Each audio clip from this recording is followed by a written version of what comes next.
Ready for some boom, baby, boom. Rise and shine that light of life into your life, bro. Just like that. It's the morning marijuana motivation time. Your host with the most is Marky Saint. This is Saint's Addiction on a mission every morning to reach, preach, and teach to everybody. Even though I just got up. Look at my guard dog. Ghost. Yeah, come here.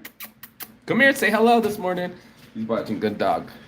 So doggone shirts, doggone shorts, samurai shorts, you name it, bro. We're always rising and shining. He always just tries to get as close as he can to my thigh. Like, let me get that bristly hair on me. But we're rolling the morning motivation. You already know to join Weed Club. And this morning we're going to talk about the differences, seen with open eyes and seeing ourselves really with those open eyes, because that's what Saints Addiction was all about. I had to get real with myself, not just with life and my decisions, but with myself. I read somewhere this morning or the other morning they made a comment to the effect of you can do what you want, but the consequences are yours.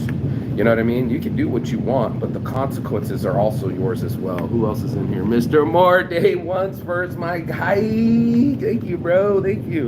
We're rolling the marijuana motivation. Kind of already getting a little bit of headbutts with my roommate, and it's cold last night, bro. Like, it fucking dropped fucking below 50 degrees. It was 48 degrees out there. Like, snowing in Nebraska. It's a real cold spell still in the middle of March, looking ass. And I go turn on the heat at like 5 o'clock in the morning. It's 60 degrees inside. And he goes back behind me and turns it off. And I go, bro, what are you doing, man? And he's like, I'm sweating. And I'm like, maybe you're sweating. But if it's 60 degrees by the numbers inside, no one gives a shit. It was almost fucking colder than jail and prison and fucking hospitals last night, bro. I was just so freezing, I had to turn on the heat, you know what I mean? So this is the situation that I'm in. This is the whole like life that I give. I tell people that I'll be busy on my show. They'll still message me. You could see the same thing but not see what they're seeing. And that's when I was like, aha moment for the morning motivation is that perspective switch, right? Like, you might not have seen my Saints Addiction on my sleeve. You might not have seen what the other person has seen. And because of that little switch, the aha moment, the eureka, oh my God, water goes up as density when I get into the water and I'm Archimedes, I'm going to run down the street and naked as the day I was born because I'm shocked. I'm shocked at other people's behavior. I'm shocked at other people's perspectives. And I'm also shocked at other people's habits. But then again, I'm not. You know what I mean? I'm not shocked that people are going to pull shit.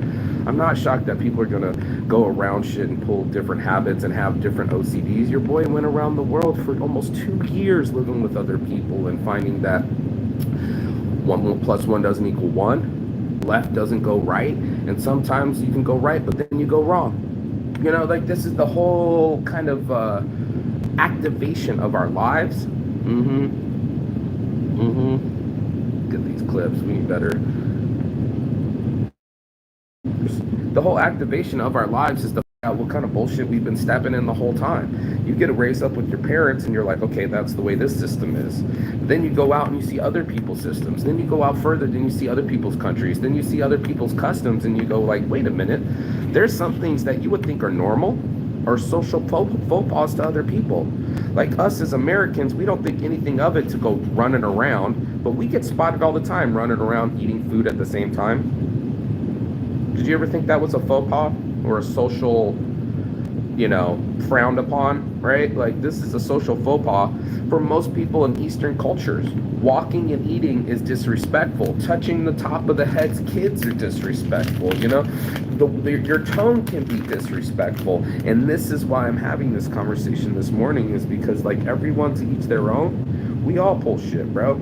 We all have something that was pretty legit where we come from, or of standard, or maybe that's your new, that's just the way y'all grew up, as some people say. But I'm here to tell you that there's a lot of it that you can learn from other cultures. You know what I mean? Maybe you don't want to wear a hijab and go into the Middle East, but I'll tell you what, I think the women feel safer, right?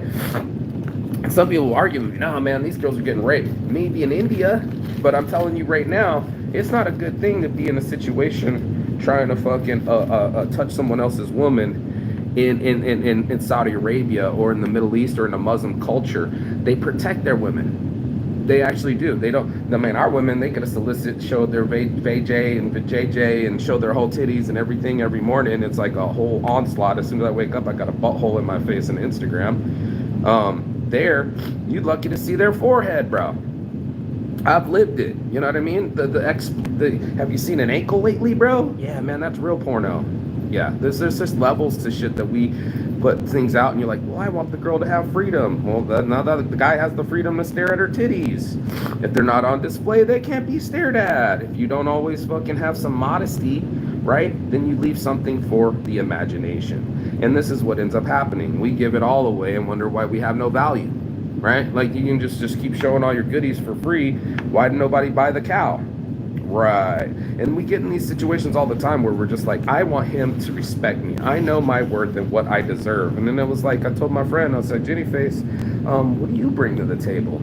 You're on some I deserve shit, but nobody owes shit. And that's a real, like, aha awakening moment to be like, nobody owes you shit, bro.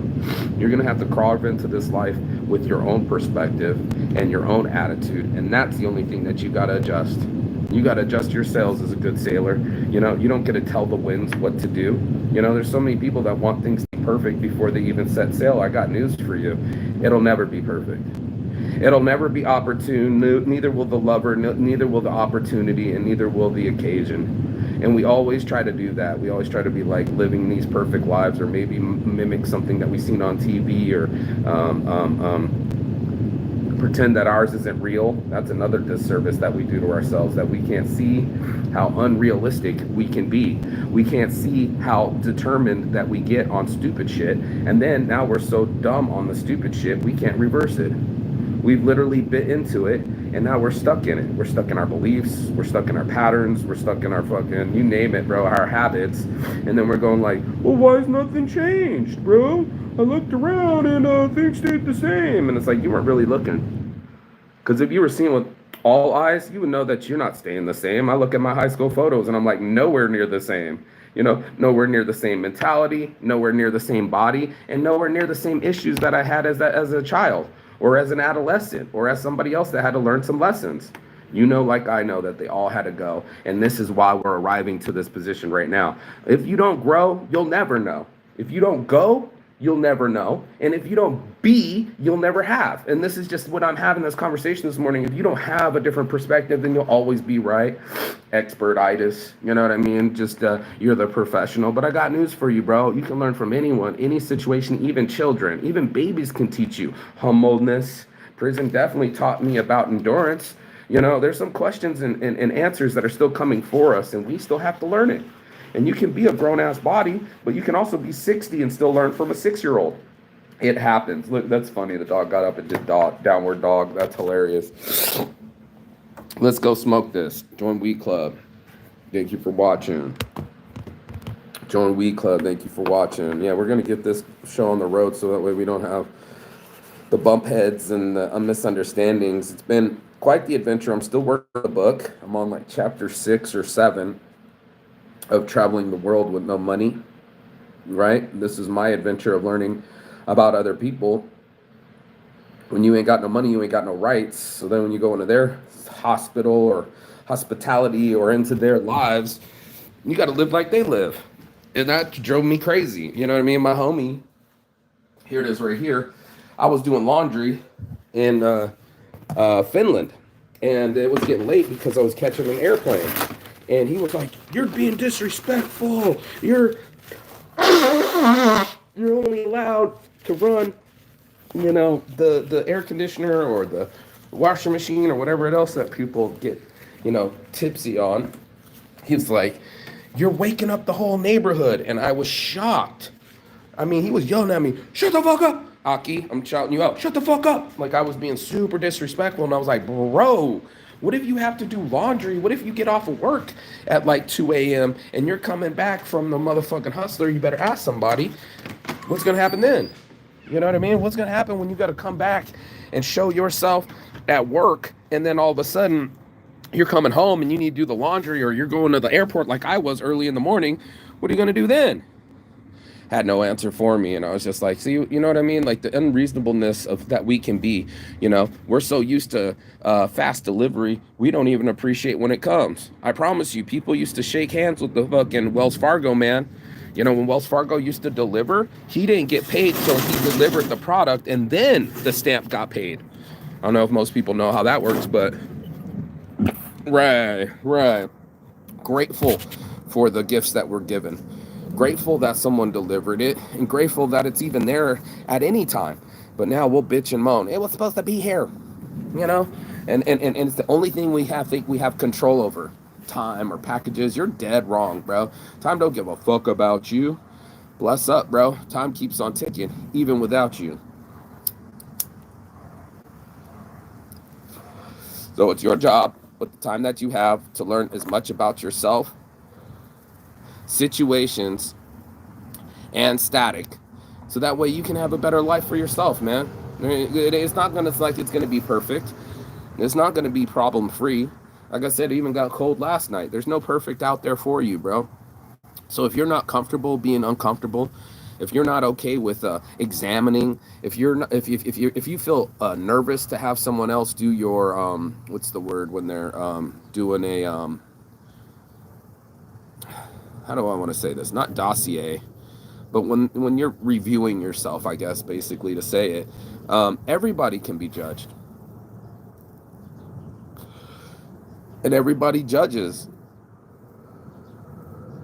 Maybe you're too hard of a judge on yourself. For people that don't know at all, you don't know why certain situations happen. I had a buddy post last night saying, damn it, bro, I'm on a quit life, and then they arrested me, and then I didn't have registration, so I spent a night in CCDC, and then I fucking got out of CCDC with the last of my money, but then I lost my wallet, and then I was like, there's where you fucked up. You get out of a situation only to make the situation worse, and now you want to give up. That's the accountability you didn't want to see, that you were all over the place and you left your wallet. I got stories to tell for you too, bro. So I'm over there in Ensenada prison in Mexico because I decided to bring weed and cocaine. Now, I didn't expect for someone to put something in my drink, and I didn't expect for my friend to quit the last minute before I took off, and I didn't expect to go alone. Whatever, bro. Life is going to throw you a lot of unexpected things. We definitely didn't expect the gay guys to put something in my drink, but that doesn't matter because I was inebriated. I couldn't throw the cocaine. I couldn't get away from the cops. I couldn't hide myself because I was too fucked up to do so. I was peeing my pants in the back of the squad car and they fucking hammered a fucking gun in my side, bro. Yup. And while I was down there, I went and tried to get back. I'm making my way back from Ensenada. They dropped me off right out of the prison, right into the bus. I go all the way up the fucking Baja, right to Tijuana. I got across after being stinky for 3 days in a Mexico prison. All I got is my ID and my camera and not even my phone, or my phone was dead or something was all bad, And I'm sitting there at the front of the fucking going through San Diego, and I finally get in America. I finally eat some McDonald's. I finally get a hotel room, a Motel 6. Time to take a shower. Even these the only clothes I got. I'm going to take the shower with these clothes on, put some soap on it so I don't smell so bad, let it dry out, you know what I mean? And when I did that, the next morning I got up and I forgot my wallet. That's right. Finally got back. The only thing that I got on me, and I forgot it. I left my debit card all the way back at that Motel 6. I'm down at Amtrak about to purchase my ticket back, and guess who had left his wallet? Yours truly. Made another hole in my canoe. So now I missed that train, gotta wait and get the next train. Now I'm going late into San Diego. Now I gotta rent another hotel room, stay the night again in another hotel room without my clothes to wake up the next morning and get all my clothes for the Caribbean cruise line. That really happened.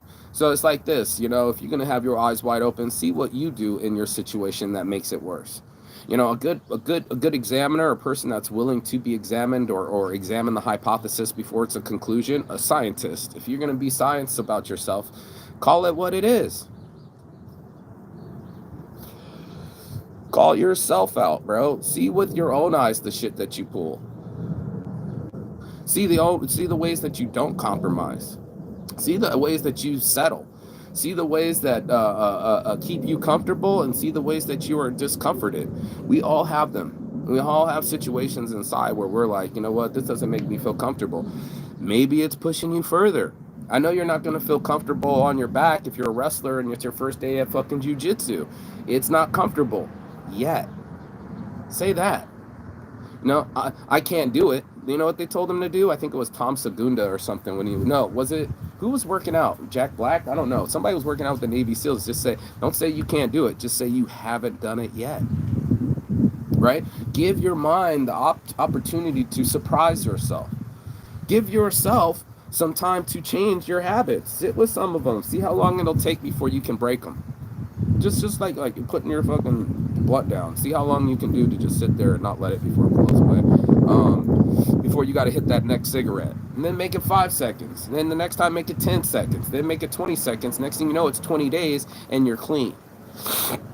And I see people posting all the time, 20 years I got clean, 15 years I got clean. It's a fucking good feeling to see people do things, right?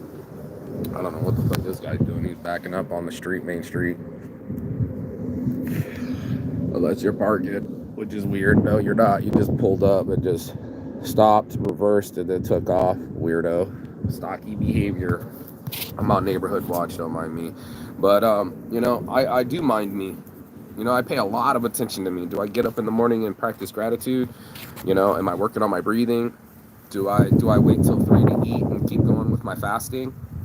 You know, am I being polite to people? Am I being moody? Is it me?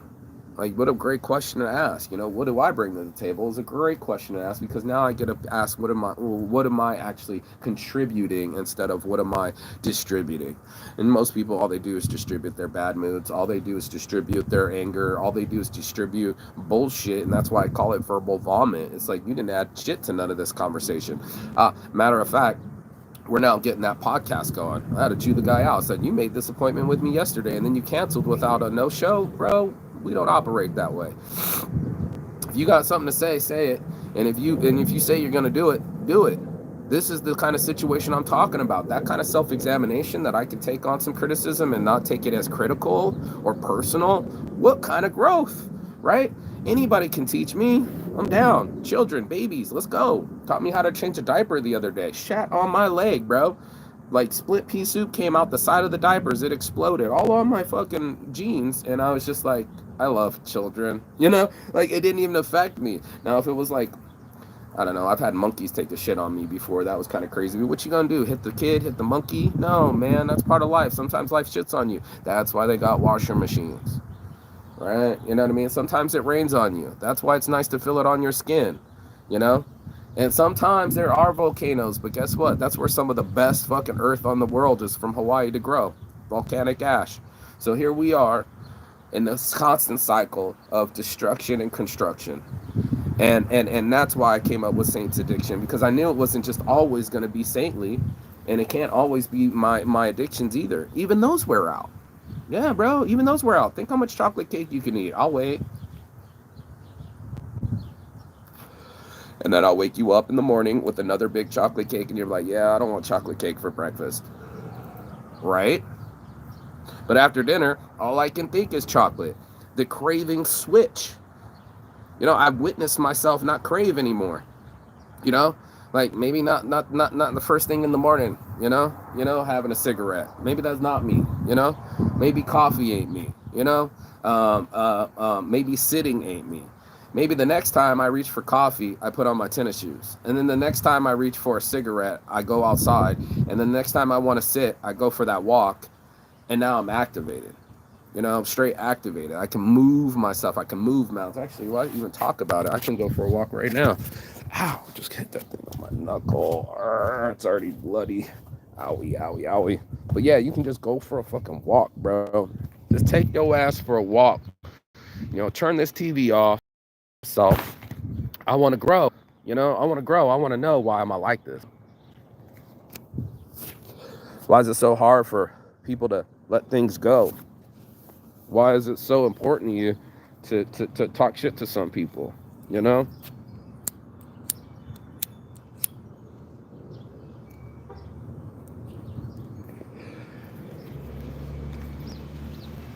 Free books.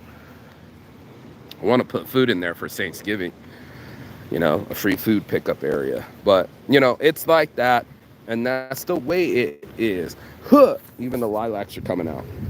So, when you take control of yourself, you no longer sit in your thoughts and let them control you. You no longer sit in your emotions and be just like emotional. Now you're emotional. Imagine that.